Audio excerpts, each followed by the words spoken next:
Greetings to you all in the matchless name of our Lord and Savior Jesus Christ. ಸರಿಸಾಟಿ ಇಲ್ಲದಂತ ಯೇಸುವಿನ ನಾಮದಲ್ಲಿ ನಿಮ್ಮೆಲ್ಲರಿಗೂ ಶುಭಾಶಯಗಳು. It's such a joy to come to your house through this program. ನಮಗೆ ತುಂಬಾ ಸಂತೋಷ ಈ ವಾಹಿನಿ ಮುಖಾಂತರ ನಿಮ್ಮ ಜೊತೆಯಲ್ಲಿ ಮಾತನಾಡುವುದರಲ್ಲಿ. If you are watching this program for the first time, keep tuned, you are going to be blessed. ನೀವು ಈ ಕಾರ್ಯಕ್ರಮವನ್ನು ಮೊದಲನೇ ಬಾರಿ ನೋಡುತ್ತಿರುವುದಾದರೆ ನೀವು ಚಾನೆಲ್ ಅನ್ನು ಬದಲಾಯಿಸದೆ ನೀವು ಹಾಗೆ ನೋಡತಕ್ಕದ್ದು. And we are so glad for the numerous miracles the Lord is performing through this program. ನಾವು ತುಂಬಾ ಸಂತೋಷವುಳ್ಳವರಾಗಿದ್ದೇವೆ. ಈ ಕಾರ್ಯಕ್ರಮದ ಮುಖಾಂತರ ದೇವರು ಎಣಿಸಲಾಗದಂತ ಅದ್ಭುತಗಳನ್ನು ಮಾಡುತ್ತಾ ಬರುತ್ತಿದ್ದಾರೆ. We are very much encouraged by all of your feedbacks and testimonies you are sending us. ನಿಮ್ಮ ಅನಿಸಿಕೆಗಳನ್ನು ಮತ್ತು ಉತ್ತೇಜನಗಳಿಂದ ನಾವು ತುಂಬಾ ಪುಳಕಿತರಾಗಿದ್ದೇವೆ. And even we are all praying for the prayer requests you've been sending through email and through mobile phones. ನೀವು ದೂರವಾಣಿ ಮುಖಾಂತರ email ಮುಖಾಂತರ ಕಳಿಸಿಕೊಡುವಂತ ಎಲ್ಲ ಪ್ರಾರ್ಥನೆ ವಿಜ್ಞಾಪನೆಗಳಿಗಾಗಿ ದೇವರಿಗೆ ನಾವು ವಂದನೆ ತಿಳಿಸುತ್ತೇವೆ. Our God is a wonderful God. ನಮ್ಮ ದೇವರು ಅತಿಶಯ ಮಾಡುವಂತ ದೇವರು. Our God is a miracle working God. ನಮ್ಮ ದೇವರು ಅದ್ಭುತಗಳನ್ನು ಮಾಡುವಂತ ದೇವರು. Our God does wonders without numbers. ಆತನು ಮಾಡುವಂತ ಅದ್ಭುತಗಳನ್ನು ಎನ್ನಿಸಲಾಗದಷ್ಟು ಅದ್ಭುತಗಳು. My dear beloved brothers and sisters in Christ, ನನ್ನ ಪ್ರಿಯ ಸಹೋದರ ಮತ್ತು ಸಹೋದರಿಯರೇ ಯೇಸುವಿನ ನಾಮದಲ್ಲಿ, as you are watching this program, ನೀವು ಈ ಕಾರ್ಯಕ್ರಮ ನೋಡುತ್ತಿರುವಾಗಲೇ you will feel the presence of God around you. ನೀವು ದೇವರ ಪ್ರಸನ್ನತೆಯನ್ನು ನಿಮ್ಮ ಸುತ್ತಲೂ ಅನುಭವಿಸುತ್ತೀರಾ. You will feel the touch of God around you. ನೀವು ದೇವರ ಸ್ಪರ್ಶವನ್ನು ಅನುಭವಿಸುತ್ತೀರಾ. You will feel the miracles, instant miracles happening right now in your living rooms and wherever from where you are watching. ಕ್ಷಣ ಮಾತ್ರದಲ್ಲೇ ನೀವು ಎಲ್ಲೆಲ್ಲಿ ನೋಡುತ್ತೀರಾ ಅಲ್ಲೇ ನೀವು ದೇವರ ಅದ್ಭುತವನ್ನು ಪಡೆದುಕೊಳ್ಳುತ್ತೀರಾ. So stay tuned with us. ದಯವಿಟ್ಟು ನಮ್ಮ ಜೊತೆಯಲ್ಲಿ ಹಾಗೆ ನೀವು ದೂರವಾಣಿಯಲ್ಲಿಯೂ ಮತ್ತು ಹಾಗೆ ನೀವು ಟಿವಿ ಚಾನೆಲ್ ನೋಡತಕ್ಕದ್ದು. We are going to meditate on a series about Holy Spirit. ನಾವು ಬಂದು ಈ ದಿನದಲ್ಲಿ ಪವಿತ್ರ ಆತ್ಮನ ಬಗ್ಗೆ ನೋಡಲಿದ್ದೇವೆ.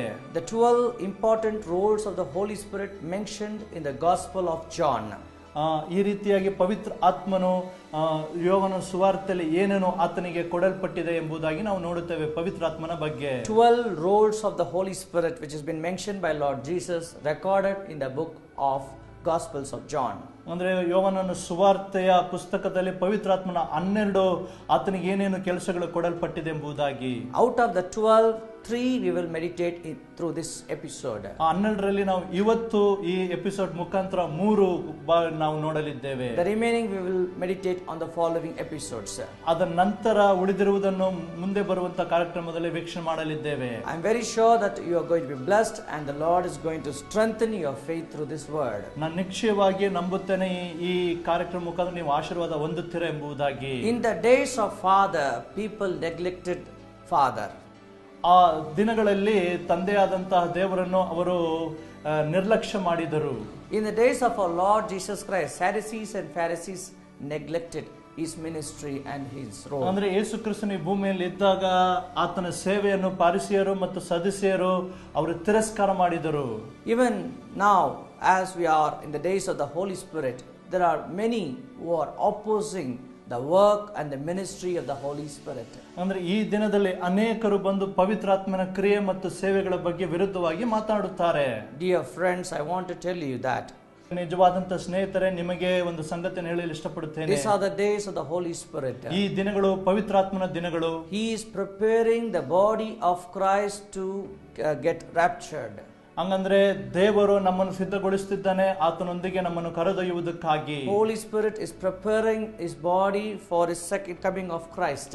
ಹಂಗಂದ್ರೆ ಪವಿತ್ರ ಆತ್ಮನು ನಮ್ಮನ್ನು ಆತನ ಎರಡನೇ ಬರೋಣಕ್ಕಾಗಿ ನಮ್ಮನ್ನು ಸಿದ್ಧಪಡಿಸುತ್ತಿದ್ದಾನೆ. As you listen to this word, ನೀವು ಈ ದೇವರ ವಾಕ್ಯವನ್ನು ಕೇಳುತ್ತಿರುವಾಗಲೇ my prayer for all of you is that you will be blessed and you will grow in the knowledge of God. ನನ್ನ ಪ್ರಾರ್ಥನೆ ಏನಂದ್ರೆ ನೀವು ದೇವರಿಂದ ಆಶೀರ್ವಾದ ಹೊಂದಬೇಕು ಮತ್ತು ಕರ್ತನ ವಾಕ್ಯದಲ್ಲಿ ಬೆಳೆಯಬೇಕು. Since it is a burden inspired by the Holy Spirit to me to share about this, I am sharing this through this program. ಒಂದು ಭಾರದಿಂದಲೂ ಪವಿತ್ರಾತ್ಮನ ಪ್ರೇರೇಪಿಸಿದಿಂದಲೂ ದೇವರ ವಾಕ್ಯವನ್ನು ಹಂಚುತ್ತಿದ್ದೇನೆ. As we said in the beginning, 3 important roles we are going to meditate out of 12. ನಾವು 12ರಲ್ಲಿ 3 ನಾವು ಮುಂಚೆ ಹೇಳಿದ ಪ್ರಕಾರ ಈ ದಿನದಲ್ಲಿ ಅಧ್ಯಯನ ಮಾಡಿಕೊಳ್ಳೋಣ. The first role of the Holy Spirit is to give life in our spirit. ಹಂಗಂದ್ರೆ ನಮ್ಮ ಜೀವಕ್ಕೆ ನಮ್ಮ ಆತ್ಮಕ್ಕೆ ಆತನು ಜೀವವನ್ನು ಕೊಡುವುದಕ್ಕಾಗಿ ಆತನ ಮೊದಲನೇ ಕೆಲಸವಾಗಿದೆ. Born again experience. ನಮಗೆ ಮತ್ತೆ ಹುಟ್ಟಿ ಬಂದಂತ ಅನುಭವ, born again experience. ಮತ್ತೆ ಯೇಸು ಕ್ರಿಸ್ತನಲ್ಲಿ ಹುಟ್ಟಿ ಬಂದಂತ ಅನುಭವ. According to the Gospel of John chapter 3 verses 5. ನಾವು ಬಂದು 3 ಮತ್ತು 5ನೇ ವಾಕ್ಯದಲ್ಲಿ ನೋಡುವಾಗ ಯೋಹನ ಸುವಾರ್ತೆಯಲ್ಲಿ, a man called Nicodemus came to Jesus asking him the secrets of the kingdom of God. ದೇವರ ರಾಜ್ಯದ ಬಗ್ಗೆ ರಹಸ್ಯಗಳನ್ನು ತಿಳಿದುಕೊಳ್ಳುವುದಕ್ಕಾಗಿ 3ನೇ ಅಧ್ಯಾಯದಲ್ಲಿ 5ನೇ ವಾಕ್ಯದಲ್ಲಿ ನಿಕೋದೇಮ ಎಂಬುವಂತ ಒಂದು ವೇದಪಾರಕನು ಬರುತ್ತಾನೆ. Of course, he is not an ordinary person. He is well qualified with all the Jewish scribes. ಆತನು ಸಾಧಾರಣವಂತ ವ್ಯಕ್ತಿ ಅಲ್ಲ, ಯಹೂದ್ಯರ ಎಲ್ಲ ಸಂಸ್ಕಾರವನ್ನು ವಿದ್ಯಾಭ್ಯಾಸಗಳನ್ನು ತಿಳಿದಿರುವಂತ ವ್ಯಕ್ತಿ ಆತನು. My dear beloved, ನನ್ನ ಪ್ರಿಯರೇ, the answer Lord Jesus gave him was, ಆತನಿಗೆ ದೇವರು ಉತ್ತರ ಕೊಟ್ಟಿದ್ದೇನೆಂದರೆ, word goes like this. ಸತ್ಯವೇದದಲ್ಲಿ ಈ ರೀತಿಯಾಗಿ ಹೇಳಲ್ಪಟ್ಟಿದೆ. Jesus answered, I assure you most solemnly, I tell you, unless a man is born of water and the Spirit, he cannot enter into the kingdom of God.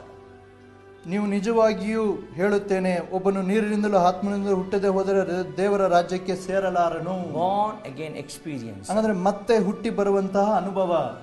Man has 3 difficult units in his body.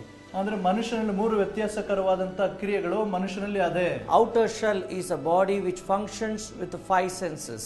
ಹಂಗಂದ್ರೆ 5 ಬುದ್ಧಿಗಳಿಂದ ಏನಾಗುತ್ತದೆ, ಮನುಷ್ಯನ ಪ್ರಕೃತಿಯಿಂದ ಆತನು ಚಲನವಲನ ಮಾಡುತ್ತಾನೆ. The mid part of the man is soul, which has emotion, willpower, imagination. ಹಂಗಂದ್ರೆ ಮನುಷ್ಯನಲ್ಲಿ ಆ ಮನಸ್ಸಾಕ್ಷಿ ಮತ್ತು ಆತನಿಗೆ ತನ್ನಂಬಿಕೆ ಎಂಬಂತ ಹೇಳುವಂತ ಕಾರ್ಯದಿಂದ ಆತನು ಮುಂದೆ ಹೋಗುತ್ತಾನೆ ಮನುಷ್ಯನು. And the third part is the spirit part, which has fellowship, institution from God, and also discernment.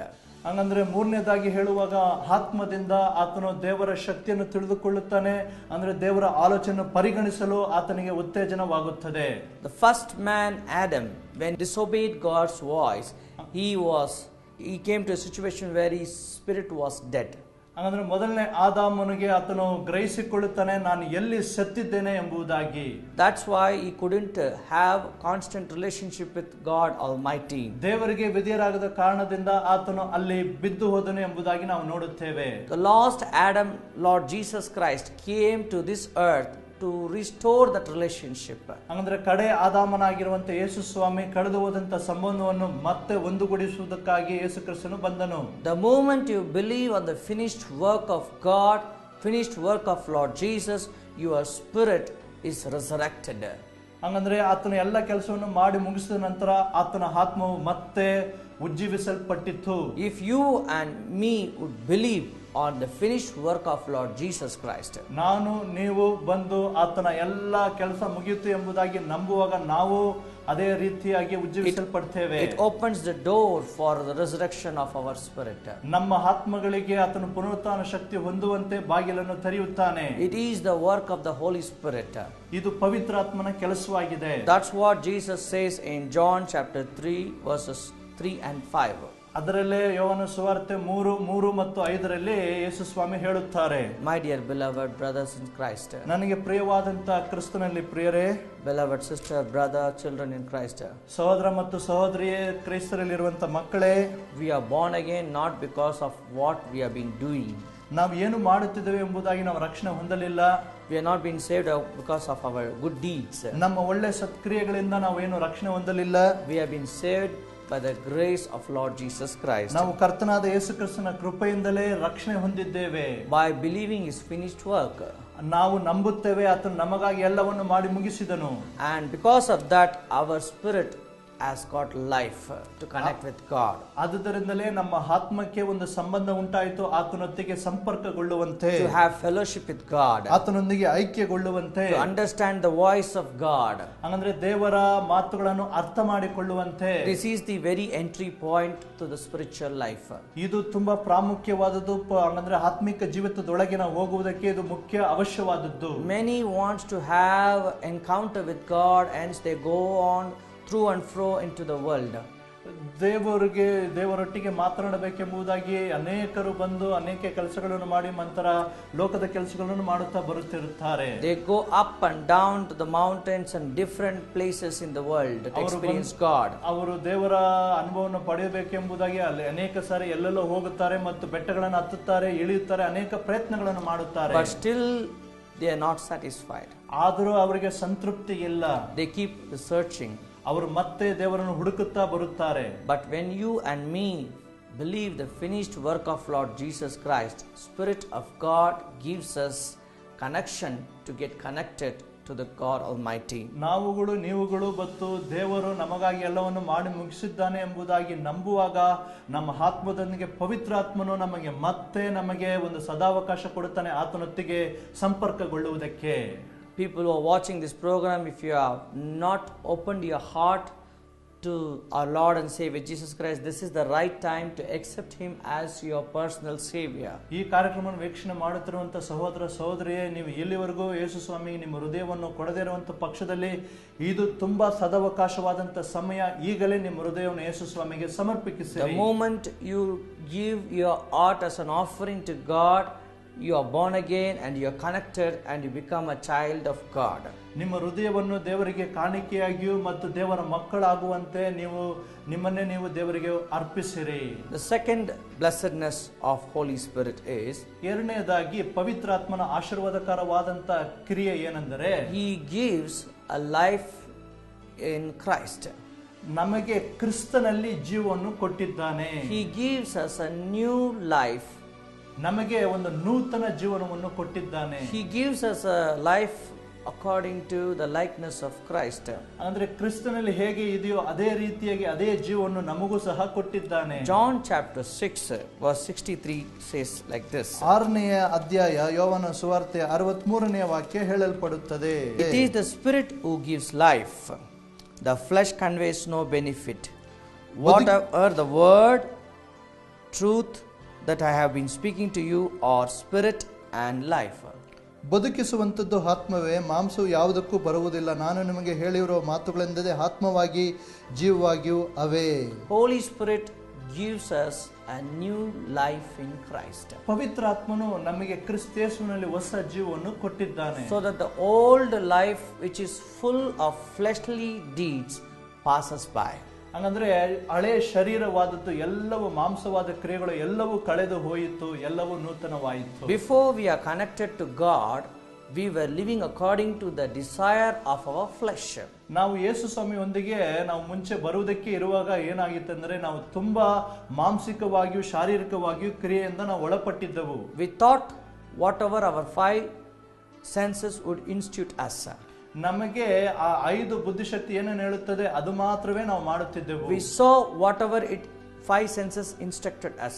ನಮಗೆ ಏನು 5 ಬುದ್ಧಿ ಇದೆಯೋ ಅದು ನಮಗೆ ಏನು ಹೇಳುತ್ತದೆ ಅದನ್ನೇ ನಾವು ಮಾಡುತ್ತಿದ್ದೆವು. We spoke whatever our 5 senses instituted us. ನಮಗೆ ಏನು 5 ಬುದ್ಧಿಶಕ್ತಿ ಹೇಳುತ್ತದೆ ಅದನ್ನು ಮಾತ್ರವೇ ನಾವು ಮಾತಾಡುತ್ತಿದ್ದೆವು. We were leading our life according to the 5 senses. ನಮ್ಮ ಜೀವಿತವನ್ನು ಹೇಗೆ ನಡೆಸುತ್ತಿದ್ದೆವು 5 ಬುದ್ಧಿಗಳಿಂದಲೇ ನಾವು ನಡೆಸುತ್ತಾ ಬಂದೆವು. The moment you open your heart to the Holy Spirit and Holy Spirit comes into you, you are converted from fleshly being to a spiritual being. ನೀವು ಮಾಂಸಿಕಕರವಾಗಿ ಎಲ್ಲವನ್ನು ಬಿಟ್ಟು ಯೇಸು ಸ್ವಾಮಿಗೆ ಒಪ್ಪಿಸಿಕೊಡುವಾಗ ನೀವು ಆತ್ಮ ಸಂಬಂಧವಾಗಿ ಆಗಿಬಿಟ್ಟಿರಿ. The Spirit of God takes control inside of you. ನಮ್ಮ ಜೀವಿತಗಳಲ್ಲಿ ಪವಿತ್ರಾತ್ಮನು ಹತೋಟಿಗೆ ತೆಗೆದುಕೊಂಡನು. And he tunes you from inside to live according to his word. ನಮ್ಮನ್ನು ಆತನ ವಾಕ್ಯಕ್ಕೆ ಪ್ರಕಾರವಾಗಿ ನಡೆಸುವುದಕ್ಕೆ ನಮ್ಮನ್ನು ಆತನ ಹತೋಟಿಗೆ ತೆಗೆದುಕೊಂಡನು. This is the new life. ನಮಗೆ ಕೊಟ್ಟಿರುವಂತದ್ದು ನೂತನ ಜೀವ. Jesus said in Luke chapter 5. ಲೂಕನ ಸುವಾರ್ತೆ 5ನೇ ಅಧ್ಯಾಯದಲ್ಲಿ ಯೇಸು ಸ್ವಾಮಿ ಹೇಳಿದರು. He said that old piece of cloth will not fit in with a new cloth. ಹಂಗಂದ್ರೆ ಹೊಸ ಬಟ್ಟೆ ಬಂದು ಅದಕ್ಕೆ ಚಿಂದಿ ಹಾಕಲು ಆಗುವುದಿಲ್ಲ ಎಂಬುದಾಗಿ. Old wine skin will not, if you pour the new wine into the old wine skin, it will not taste. ಹಂಗಂದ್ರೆ ಬಂದ್ಬಿಟ್ಟು ಹೊಸ ದ್ರಾಕ್ಷಿ ರಸದೊಂದಿಗೆ ಹಳೆಯದನ್ನು ಹಾಕುವುದಾದ್ರೆ ಅದು ರುಚಿಕರವಾಗಿರುವುದಿಲ್ಲ. Old has to pass by. ಎಲ್ಲವೂ ಹಳೆಯದೆಲ್ಲ ಅದು ಹಾದು ಹೋಗಬೇಕು. The new has to begin. ಅದು ಬಂದು ಹೊಸದು ಪ್ರಾರಂಭವಾಗಬೇಕು. My dear beloved brothers and sisters in Christ, ನನಗೆ ಪ್ರಿಯವಾದಂತ ಕ್ರಿಸ್ತನಲ್ಲಿ ಸಹೋದರ ಮತ್ತು ಸಹೋದರಿಯೇ, when you give your life to Lord Jesus, ಈ ದಿನದಲ್ಲಿ ನಿಮ್ಮ ಜೀವಿತವನ್ನು ಯೇಸು ಸ್ವಾಮಿಗೆ ಒಪ್ಪಿಸಿಕೊಡುತ್ತೀರಾ? The second thing the Holy Spirit does with your personal life is He tunes you to be a son and daughter pleasing to God. ಅಂದ್ರೆ ಎರಡನೇದಾಗಿ ದೇವರು ನಿಮಗೆ ಏನು ಮಾಡುತ್ತಾರೆ ಪವಿತ್ರಾತ್ಮನೆಂದರೆ ನಿಮ್ಮನ್ನು ಆತನು ಹತೋಟಿಗೆ ತೆಗೆದುಕೊಂಡು ಮಗನಾಗಿಯೂ ಪುತ್ರಿಯಾಗಿ ಇರುವಂತೆ ದೇವರು ನಿಮ್ಮನ್ನು ರೂಪೋತ್ತರ ಮಾಡುತ್ತಾನೆ. So that you will think like God, hear like God, speak like God, walk like God. ನೀವು ದೇವರ ಹಾಗೆ ಮಾತಾಡುತ್ತೀರಾ, ಕೇಳುತ್ತೀರಾ, ನಡೆಯುತ್ತೀರಾ. Amen. Amen. What a blessedness. ಎಷ್ಟು ಆಶೀರ್ವಾದ. The third important role of the Holy Spirit is ಪವಿತ್ರಾತ್ಮನಿಗೆ ಇರುವಂತೆ ಕ್ರಿಯೆ ಏನೆಂದರೆ ಮೂರನೇದಾಗಿ He imparts God into your body. ಆತನು ನಿಮ್ಮಲ್ಲಿ ದೇವರ ಕ್ರಿಯೆಗಳನ್ನು ಹೊರಪಡಿಸುತ್ತಾನೆ. He imparts God. He imparts the power of God inside of you. ಅಂದ್ರೆ ನಿಮ್ಮಲ್ಲಿ ದೇವರ ಶಕ್ತಿಯನ್ನು ಉತ್ಪತ್ತಿ ಮಾಡುತ್ತಾನೆ. Bible says that God dwells in our body. ದೇವರ ವಾಕ್ಯವು ಹೇಳುತ್ತದೆ ದೇವರೇ ನಮ್ಮಲ್ಲಿ ವಾಸವಾಗಿದ್ದಾನೆ. Our body is a temple of the Holy Ghost. ನಮ್ಮ ಶರೀರವೇ ದೇವರ ಆಲಯವಾಗಿದೆ. 1 Corinthians chapter 6 verse 19 says that. 1 ಕೊರಿಂಥಿಯ 6:19 ವಾಕ್ಯ ಈ ರೀತಿಯಾಗಿ ಹೇಳುತ್ತದೆ. Our body is a temple of Holy Ghost. ನಮ್ಮ ಶರೀರ ಪವಿತ್ರಾತ್ಮನ ಆಲಯವಾಗಿದೆ. Holy Ghost is in us. ಪವಿತ್ರಾತ್ಮನು ನಮ್ಮಲ್ಲಿದ್ದಾನೆ. Why he is in us? ಯಾಕೆ ನಮ್ಮಲ್ಲಿ ಆತನು ವಾಸಿಸುತ್ತಾನೆ? To reveal Christ to this world. ಈ ಲೋಕಕ್ಕೆ ದೇವರು ನಮ್ಮಲ್ಲಿ ಇದ್ದಾನೆ ಎಂಬುದಾಗಿ ಪ್ರಕಟ ಮಾಡಬೇಕು. When Lord Jesus was in this world, he performed signs and wonders so that people would believe the message he was giving that time. ಯೇಸು ಸ್ವಾಮಿ ಈ ಲೋಕದಲ್ಲಿದ್ದಾಗ ಆತನು ಅದ್ಭುತ ಕಾರ್ಯಗಳನ್ನು ಸೂಚಕ ಕಾರ್ಯಗಳನ್ನು ಮಾಡುತ್ತಾ ದೇವರ ಬಗ್ಗೆ ಆತನು ಜಾಗೃತಿಯನ್ನು ಮೂಡಿಸುತ್ತಾ ಬಂದನು. Even now all the people of God are going to move in that dimension where they will reveal Christ to this darkened world. ಈ ಅಂಧಕಾರ ಲೋಕದಲ್ಲಿ ಎಲ್ಲ ದೇವ ಮಕ್ಕಳು ದೇವರ ಕ್ರಿಯೆಯನ್ನು ಹೊರಪಡಿಸುವುದಕ್ಕಾಗಿ ನಾವಿದ್ದೇವೆ. Let us turn our Bible John 7th chapter. ಯೋವನನ ಸುವಾರ್ತೆ 7ನೇ ಅಧ್ಯಾಯಕ್ಕೆ ನಾವು ತಿರುಗಿಸಿಕೊಳ್ಳೋಣ. And we will read on from 37th verse to 39th verse. 37ನಿಂದ 39ವರೆಗೂ ನಾವು ಓದಲು ಕೇಳೋಣ. Now on the final and most important day of the feast, Jesus stood and he cried in a loud voice, "If any man is thirsty, let him come to me and drink. He who believes in me, springs and rivers of living water will flow from his belly." But he was speaking here of the Spirit whom those who believed in him were afterwards to receive, for the Holy Spirit had not yet given, because Jesus was not yet been glorified. ಆ ಜಾತ್ರೆಯ ಮಹಾ ದಿವಸ ಆ ಕಡೆ ದಿನಗಳಲ್ಲಿ ಯೇಸು ನಿಂತುಕೊಂಡು, ಯಾವನಿಗಾದರೂ ನೀರಡಿಕೆ ಆಗಿದ್ದರೆ ಅವನು ನನ್ನ ಬಳಿಗೆ ಬಂದು ಕುಡಿಯಲಿ.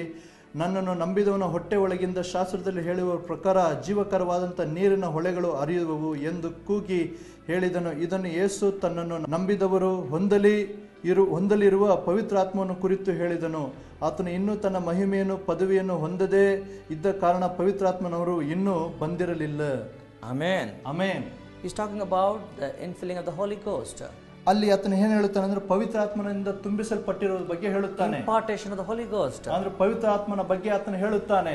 John chapter 20 verse 22, after the resurrection of Lord Jesus, he breathed on his disciples and said, "Receive the Holy Ghost." ಆತನು ಪವಿತ್ರಾತ್ಮನ ಬಗ್ಗೆ ಆತನು ಯೇಸು ಸ್ವಾಮಿ ಏನು ಮಾಡಿದ್ರು, ಊದಿ ಹೊಂದಿಕೊಳ್ಳಿರಿ ಎಂಬುದಾಗಿ ಅವರ ಮೇಲೆ ಊದಿದನು ಯೇಸು ಸ್ವಾಮಿಯು. This is a regular Jewish custom. When they want to bless somebody, they breathe on them and say, "Receive these blessings." ಯಹೂದ್ಯರ ಪದ್ಧತಿ ಆಗಿತ್ತು. ಯಹೂದ್ಯರು ಬಂದು ಆಶೀರ್ವಾದ ಹೊಂದಿಕೊಳ್ಳಬೇಕಂದ್ರೆ ಈ ರೀತಿಯಾಗಿ ಅವರು ಊದಿ ಆಶೀರ್ವಾದವನ್ನು ಪಡೆದುಕೊಳ್ಳುತ್ತಿದ್ದರು. It started from Genesis chapter 2 verse 7, where God breathed his nostril upon Adam and breath upon Adam, and he became a living soul. ನಾವು ಆದಿಕಾಂಡ 2ನೇ ಅಧ್ಯಾಯದಲ್ಲಿ ನೋಡುತ್ತೇವೆ, ತಂದೆಯಾಗಿರುವಂತಹ ದೇವರು ಆದಾಮನಿಗೆ ಜೀವ ಶ್ವಾಸವನ್ನು ಊದಿದಾಗ ಆತನು ಬದುಕುವ ಪ್ರಾಣಿ ಆದನು ಎಂಬುದಾಗಿ ನಾವು ನೋಡುತ್ತೇವೆ. My dear beloved, ನನಗೆ ಪ್ರಿಯವಾದಂತಹ ಸಹೋದರರೇ, Holy Spirit empowers us with the power of God. ಪವಿತ್ರಾತ್ಮನು ನಮ್ಮನ್ನು ದೇವರ ಶಕ್ತಿಯಿಂದ ತುಂಬಿಸುತ್ತಾನೆ. Bible talks about the 9 gifts of the Holy Spirit in the books of 1 Corinthians chapter 12. 1ನೇ ಕೊರಿಂಥಿಯದಲ್ಲಿ 12ನೇ ಅಧ್ಯಾಯದಲ್ಲಿ ನಾವು ನೋಡುತ್ತೇವೆ 9 ವರಗಳ ಬಗ್ಗೆ ಪವಿತ್ರಾತ್ಮನ ಬಗ್ಗೆ ಹೇಳಲ್ಪಟ್ಟಿವೆ. He fills his children with power and authority to perform signs and wonders. ದೇವರ ಮಕ್ಕಳನ್ನು ದೇವರು ತನ್ನ ಅದ್ಭುತಗಳಿಂದಲೂ ಸೂಚಕ ಕಾರ್ಯಗಳಿಂದಲೂ ತುಂಬಿಸ್ತಾನೆ ಎಂಬುದಾಗಿ ಸತ್ಯವೇದ ಹೇಳುತ್ತದೆ. Christian life is not a philosophy. Christian life is powerful life. ಕ್ರೈಸ್ತರ ಜೀವಿತ ತತ್ವ ಹೇಳುವಂತ ಜೀವಿತವಲ್ಲ, ಅದು ಪವಿತ್ರಾತ್ಮನಿಂದ ತುಂಬಿ ಶಕ್ತಿಯುತವಾಗಿರುವಂತ ಜೀವಿತ. Bringing God's kingdom in this earth. ದೇವರ ರಾಜ್ಯವನ್ನು ಈ ಭೂಲೋಕದಲ್ಲಿ ತರುವಂತೆ. Lord Jesus said that people who believe him will do signs and wonders. ಯೇಸು ಸ್ವಾಮಿ ಹೇಳಿದ್ರು, ನನ್ನ ನಂಬುವಾತನು ಅದ್ಭುತಗಳನ್ನು ಸೂಚಕ ಕಾರ್ಯಗಳನ್ನು ಮಾಡುತ್ತಾನೆ. No man can do the signs and wonders with his intellectual, but with the very power of God. ಯಾವ ಮನುಷ್ಯನು ಆತನ ಬುದ್ಧಿವಂತಿಕೆಯಿಂದಲೂ ಶಕ್ತಿಯಿಂದಲೂ ಅದ್ಭುತವನ್ನು ಮಾಡಲಾಗುವುದಿಲ್ಲ, ಆದರೆ ದೇವರ ಶಕ್ತಿಯಿಂದಲೇ ಮಾಡಲು ಸಾಧ್ಯ. As you are listening to these words, ಈ ದೇವರ ವಾಕ್ಯವನ್ನು ಕೇಳುತ್ತಿರುವಾಗಲೇ, if you are really thirst to have that kind of life, ನಿಮಗೆ ನಿಜವಾಗಲೂ ಇಂಥ ಒಂದು ಕಾರ್ಯವನ್ನು ಪಡೆದುಕೊಳ್ಳಬೇಕೆಂದು ದಾಹ ಇರುವುದಾದರೆ, you ask him and he will give it to you free of cost. ನೀವು ಕೇಳುವುದಾದರೆ ಆತ ನಿಮಗೆ ದಯಪಾಲಿಸುತ್ತಾನೆ. If you ask him, he will give it to you. ನೀವು ಕೇಳುವುದಾದರೆ ಆತನು ಕೊಡುತ್ತಾನೆ. Lord, I want to receive the gifts of the Holy Spirit. ಕರ್ತನೇ, ನಾನು ಪವಿತ್ರಾತ್ಮನ ವರವನ್ನು ನಾನು ಪಡೆದುಕೊಳ್ಳಬೇಕು ಸ್ವಾಮಿ. To be used for your kingdom, Lord. ನಿನ್ನ ರಾಜ್ಯಕ್ಕಾಗಿ ನಾವು ಉಪಯೋಗಿಸಲ್ಪಡಬೇಕು. I am very thirsty to be used for your kingdom, O Lord. ನಾನು ತುಂಬಾ ದಾಹವಾಗಿದ್ದೇನೆ ಕರ್ತನೇ, ನಿನ್ನ ರಾಜ್ಯಕ್ಕಾಗಿ ಉಪಯೋಗಿಸಲ್ಪಡಬೇಕು. Use me, Lord. ನನ್ನನ್ನು ಉಪಯೋಗಿಸು. If that is your prayer, ಅದೇ ನಿಮ್ಮ ಪ್ರಾರ್ಥನೆ ಆಗಿರಲಿ. the promise is for you then. ಅದೇ ದೇವರ ವಾಗ್ದಾನವಾಗಿರಲಿ. It is a promise that whoever asks, God will give it to them. ದೇವರು ವಾಗ್ದಾನ ಮಾಡಿದನು, ಯಾರು ಕೇಳುತ್ತಾರೋ ಅವರು ಪಡೆದುಕೊಳ್ಳುತ್ತೇವೆ ಎಂಬುದಾಗಿ. My dear beloved brothers and sisters, ನನಗೆ ಪ್ರಿಯವಾದಂತ ಸಹೋದರ ಮತ್ತು ಸಹೋದರಿಯರೇ, we have come to the time where we are going to look upon the Lord right now. ಈ ಸಮಯದಲ್ಲಿ ದೇವರು ನೋಡುವಂತ ಸಮಯಕ್ಕೆ ನಾವು ಬಂದಿದ್ದೇವೆ. Wherever you are, you agree. If you can agree with me in prayer, today is your day. ಈ ದಿನದಲ್ಲಿ ಪ್ರಾರ್ಥನೆ ನೀವು ನಿಂತುಕೊಂಡು ಇದು ನಿಮ್ಮ ದಿವಸ ಎಂಬುದಾಗಿ ತಿಳಿದುಕೊಳ್ಳಿರಿ. The Lord is going to empower you with His Spirit. ದೇವರು ತನ್ನ ಆತ್ಮದಿಂದ ನಿಮ್ಮನ್ನು ತುಂಬಿಸಲಿದ್ದಾನೆ. So 3 important roles of the Holy Spirit we meditated in this series.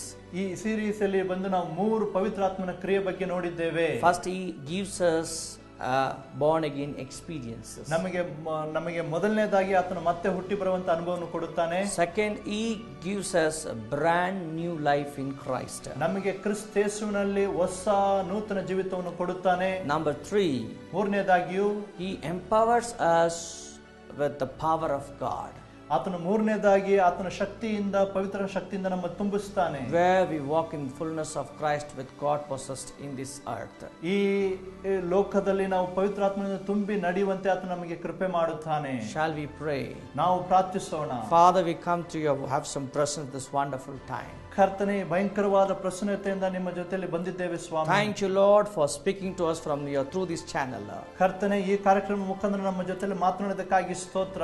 Lord, I pray for all the brothers and sisters who are watching this program right now. ಈ ಕಾರ್ಯಕ್ರಮ ನೋಡುತ್ತಿರುವಂತ ನನ್ನ ಸಹೋದರ ಸಹೋದರಿಯರಿಗಾಗಿ ನಾನು ಪ್ರಾರ್ಥಿಸುತ್ತೇನೆ ಸ್ವಾಮಿ. Touch them, Lord. ಅವರನ್ನು ಸ್ಪರ್ಶಿಸು ಕರ್ತನೇ. Touch them, Lord. ಅವರನ್ನು ಮುಟ್ಟು ಕರ್ತನೇ. Lord, let thy mighty manifestation of miracles take place in their life. ಈಗಲೇ ಕರ್ತನೇ, ಅವರ ಜೀವಿತಗಳಲ್ಲಿ ಅದ್ಭುತಗಳು, ಸೂಚಕ ಕಾರ್ಯಗಳು ನಡೆಯಲಿ ಕರ್ತನೇ. I command all evil influence of the enemy be gone in Jesus' name. ಯೇಸುವಿನ ನಾಮದಲ್ಲಿ ಈಗಲೇ ಎಲ್ಲ ದುಷ್ಟ ಶಕ್ತಿಗಳು ಹೊರಟು ಹೋಗಲಿ ಸ್ವಾಮಿ. Every addicted people be redeemed from all their addictions. ಕರ್ತನೇ, ಎಲ್ಲ ದುಶ್ಚಟಗಳಿಂದ ಗುಲಾಮರಾಗಿರುವವರು ಈಗಲೇ ಬಿಡುಗಡೆ ಹೊಂದಿಕೊಳ್ಳಲಿ. Thank you, Holy Spirit. ವಂದನೆ ಯೇಸು ಸ್ವಾಮಿ. Thank you, Lord. ವಂದನೆ ಯೇಸು ಸ್ವಾಮಿ. Thank you, Lord. ವಂದನೆ ಪವಿತ್ರಾತ್ಮನೇ. I pray for all the parents who are seeking your face for their children, Lord. ಈಗಲೇ ಸ್ವಾಮಿ ತನ್ನ ಮಕ್ಕಳಿಗಾಗಿ ಹೆತ್ತವರು ಹುಡುಕುತ್ತಿದ್ದಾರೆ, ಅವರಿಗಾಗಿ ಸ್ತೋತ್ರ ಸ್ವಾಮಿ. Who are, Lord, waiting on you to bless their children, oh Master. ಕರ್ತನೇ, ಅವಪ್ಪ ಕರ್ತನೇ ಅಪ್ಪ, ಯಾರು ಕರ್ತನೇ